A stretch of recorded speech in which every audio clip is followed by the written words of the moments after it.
crossover lifestyle is a rather in thing these days in our country. And manufacturers are cashing in on this ideology by jacking up hatchbacks and giving a lot of cladding and things like that. And joining the bandwagon this time is Ford. This, you can see, is the new Freestyle. And I say Freestyle because they have not used the Figo name tag on this car anywhere and are promoting this as an all-new model. Now, what is special about this car? Let me take you through the exteriors and show you what all has changed on this car, and then we will move on to the interiors. To create this new vehicle, Ford uses tried and tested Figo platform as the base. What emerged is the new Freestyle, and with it, Ford is trying to create a new segment, which it calls CUV, or Compact Utility Vehicle. Now, the Freestyle is not exactly your average hatchback. It's a kind of a crossover vehicle which has a very different attitude and things like that. And to test this car, we've come at Sambar Lake. This place is near Jaipur, and as you can see, it's a nice place to have some fun. But before we get into the dusty bits, let me show you what all is new on this car. So you can see the front end, the grille is completely new, the bumper setting is completely new, the scuff plates have been added in front, the silver bits there, the headlamp cluster is different, the fog lamps are different. So overall the front end has changed quite a lot. The plastic cladding on the side you see is new and special to the Freestyle, and so are these decals which make it differentiate and identification of the Freestyle, if we can say it that way. The tail lamp clusters are new and the rear bumper is completely new and completely different from the Figo.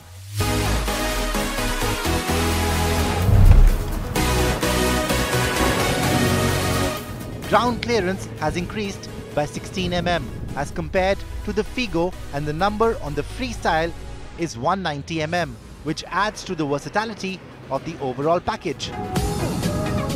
This also means that one can have fun without having to worry about scrapping the underbelly. Inside the Figo, the same dash is carried over, but what is different is the new infotainment system. The unit features Ford's Sync 3 system and is Apple and Android ready. The touchscreen unit is extremely easy to use and the display is bright.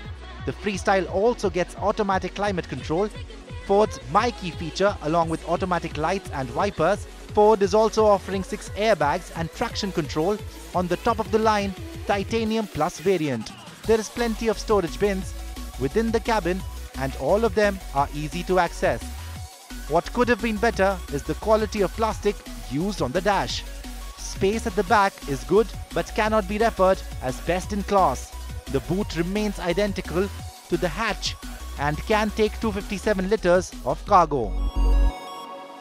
The Freestyle we are driving today is powered by the new 1.2 litre engine, which is the petrol power plant.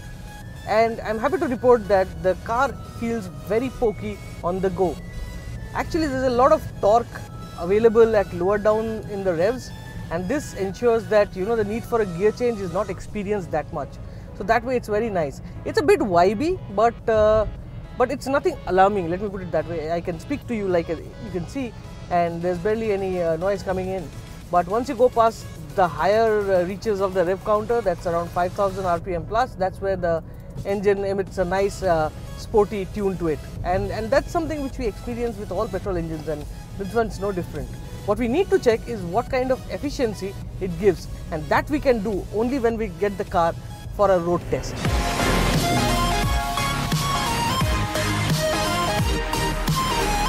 While Ford is offering the Freestyle with a choice of both petrol and diesel engines, we took to the new 1.2 litre petrol this time.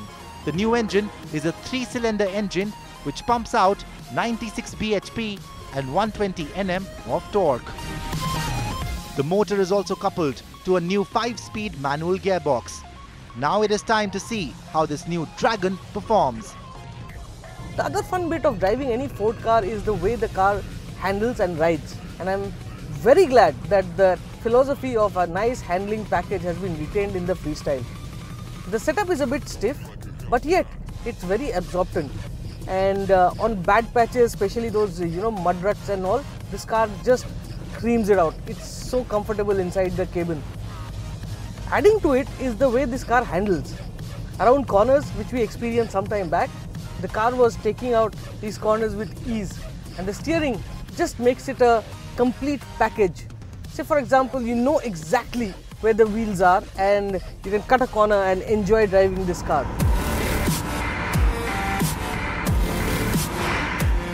Ford claims a fuel economy of 19 kilometers per litre, and we believe that this is achievable only by driving carefully.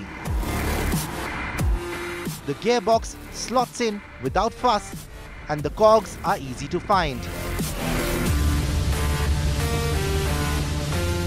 As we mentioned before, Ford is trying to create a new segment with the Freestyle called the CUV or Compact Utility Vehicle, and the whole idea of the added stuff is to give owners a fair bit of confidence.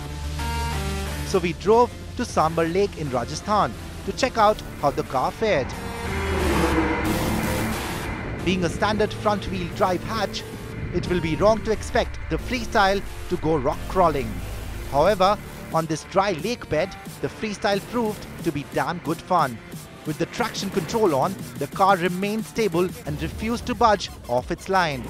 However, with the nanny turned off, the hatch proved to be good fun. It tries to indulge a bit of play, and a yank off the brakes is good to get the car dancing. Nevertheless, in spite of playing all day long in the dirt, the Freestyle kept to its promise of being fun on the run. So is the Freestyle worth buying? We say yes, as long as Ford prices it sensibly.